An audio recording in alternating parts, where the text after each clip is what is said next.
अखेर आज न्यायालयाने वाल्मिक कराड व त्यांच्या गँगच्या विरुद्ध आज आरोप निश्चित केलेले आहेत।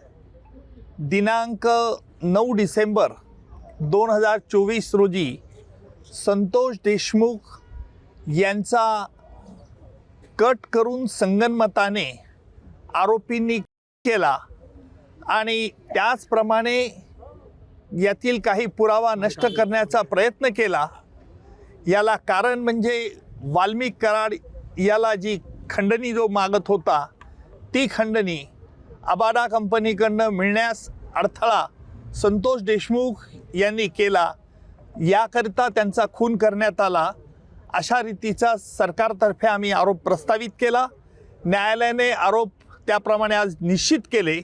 एकूण सगळ्या आरोपींच्या विरुद्ध आज निश्चित करून त्याची पुढील तारीख आता 8 जानेवारी ही तारीख ठेवलेली आहे। आजही आरोपींतर्फे पुन्हा हे आरोपी निश्चितची सुनावणी लांबणीवर टाकण्याचा प्रयत्न झाला।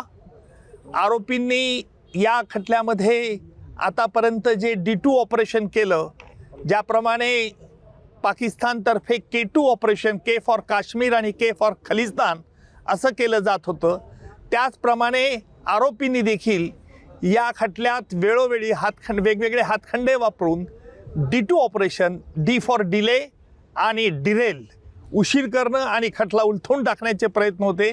त्याला आज आरोप निश्चित झाल्यामुळे या प्रयत्नांना चाप बसलेला आहे आणि यापुढचं सुनावणी, यापुढे जी 9 तारखेला सुनावणी आहे त्यामध्ये सरकारतर्फे कागदपत्र ज्यांच्यावरती प्रॉसिक्युशन भिस्त ठेवत आहे ती कागदपत्र आरोपीला मान्य आहेत किंवा अमान्य आहे याच्याकरता विचारलं जाईल। त्याच्यानंतर साक्षीदारांची यादी दिली जाईल आणि प्रत्यक्ष पुराव्याचं काम लवकरच सुरू होईल। आता आपण बघितलं असेल की आज आरोप निश्चित करण्याकरता किती महिने वेळ लागला। न्यायालयाला वेळ द्यावा लागतो कारण वेगवेगळ्या कायदेशीर बाबी हरकती घेऊन हा खटल्याबद्दल आरोपी लांबवण्याचा प्रयत्न करतात हे स्पष्ट होत होतं, परंतु कायद्यामुळे त्यांना संधी द्यावी लागते आणि म्हणून फास्ट ट्रॅक कोर्ट असो का स्लो ट्रॅक कोर्ट असो, परंतु खटला लवकरात लवकर चालवण्याचा प्रयत्न सरकारतर्फे होईल। त्यालाच आम्ही आज आक्षेप घेतला की आरोपींतर्फे जे वेळोवेळी वकील बदलण्याचा त्यांना अधिकार आहे, नाही असं नाही आहे, परंतु वेगवेगळ्या तीच कारणं ही पुन्हा न्यायालयापुढे मांडण्यात येत होती। म्हणून आम्ही न्यायालयाला विनंती केली की न्यायालयाने यापूर्वी देखील त्यांच्या म्हणण्यावरती त्यांचं म्हणणं ऐकलेलं आहे, त्यामुळे न्यायालयाने यावरती निश्चित प्रकारचा आदेश द्यावा।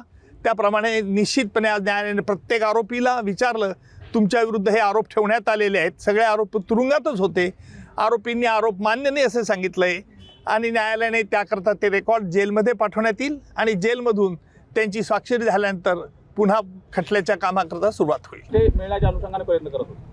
उच्च न्यायालयाने, माझ्या माहितीनुसार उच्च न्यायालयाने आरोपी निश्चितीसाठी कुठेही स्थगिती दिलेली नाही। त्यांनी काल तसा प्रयत्न उच्च न्यायालयात केला, उच्च न्यायालयाने त्यांना तोंडी नकार दिला होता।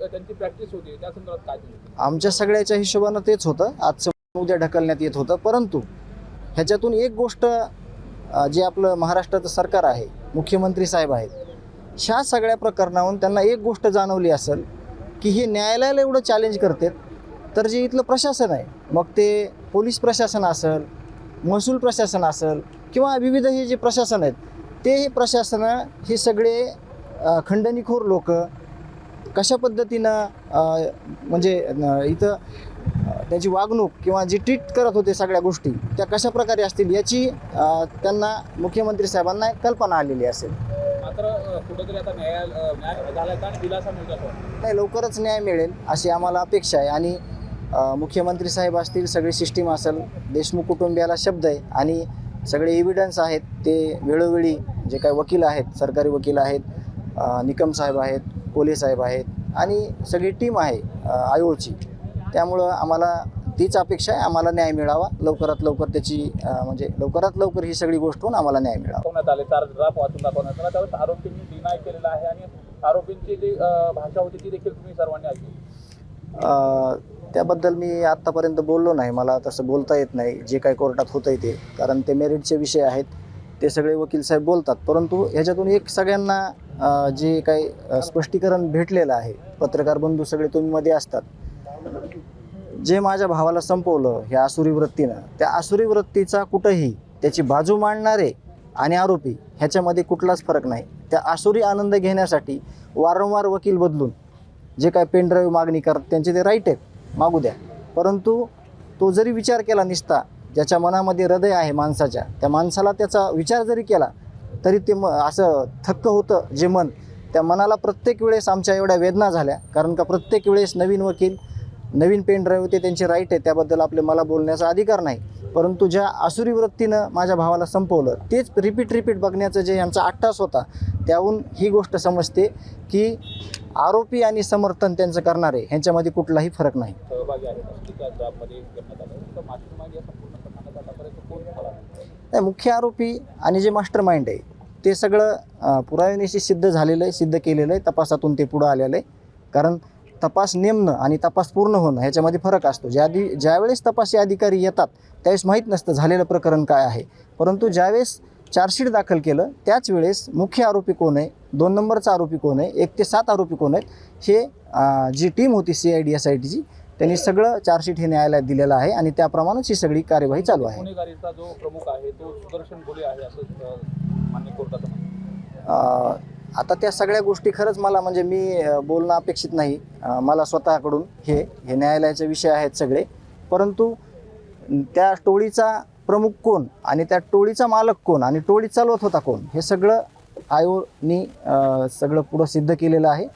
तेच खरं आहे, त्याचे सगळे पुरावे आहेत आणि ते वेळोवेळी न्यायालयाला ते सादर करतील. बोली होती, भाषा होती, ती कशा पद्धतीची होती आणि त्यावरती काय नाही, त्याची म्हणजे पश्चाताप झालेल्या गोष्टीचा, हे बिलकुल आत्ता पण मागं पण सांगितलं तुम्हाला की झालेल्या गोष्टीवर पश्चाताप किंवा माणसाच्या आयुष्यामध्ये ज्या काही चुका होतात त्या चुका जर असल्या तर ते मान्य करून माणूस पुढं चालला तर त्या माणसाला कुठंतरी स्वीकारलं जातं. परंतु ह्याच्यामध्ये आरोपी आणि आरोपीची बाजू मांडणारे या लोकांना कुठंही या गोष्टीचा पश्चाताप नाही, कुठंही या गोष्टीला हे इतके अमानवीय आहेत की ह्यांच्या शरीरामध्ये हृदय नावाचा विषय, मला आज तरी वाटतंय सगळी परिस्थिती बघून की नाही, यांना फक्त आता काही गोष्टी बोलता येत नाहीत, त्या गोष्टी झाल्या की बाकीचं लोकांच्या जीवाचं, निष्पाप लोकांचं कुठलंही देणं घेणं नव्हतं, हे परत एकदा सिद्ध झालं. चार्ज फ्रेम आज झाला आहे, तर माझी प्रतिक्रिया अशी आहे पहिली की आता आरोप निश्चिती झालेली आहे, तर लवकरच आरोपींची शिक्षा झाली पाहिजे आणि देशमुख कुटुंबियाला,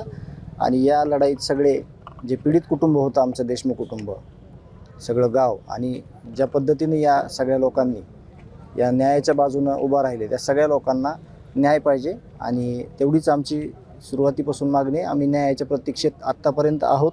लवकरात लवकर आज चार्ज फ्रेम झाला आहे, आरोप निश्चिती झाली आहे, तर लवकरात लवकर आरोपींना, ही माझी प्रतिक्रिया आहे.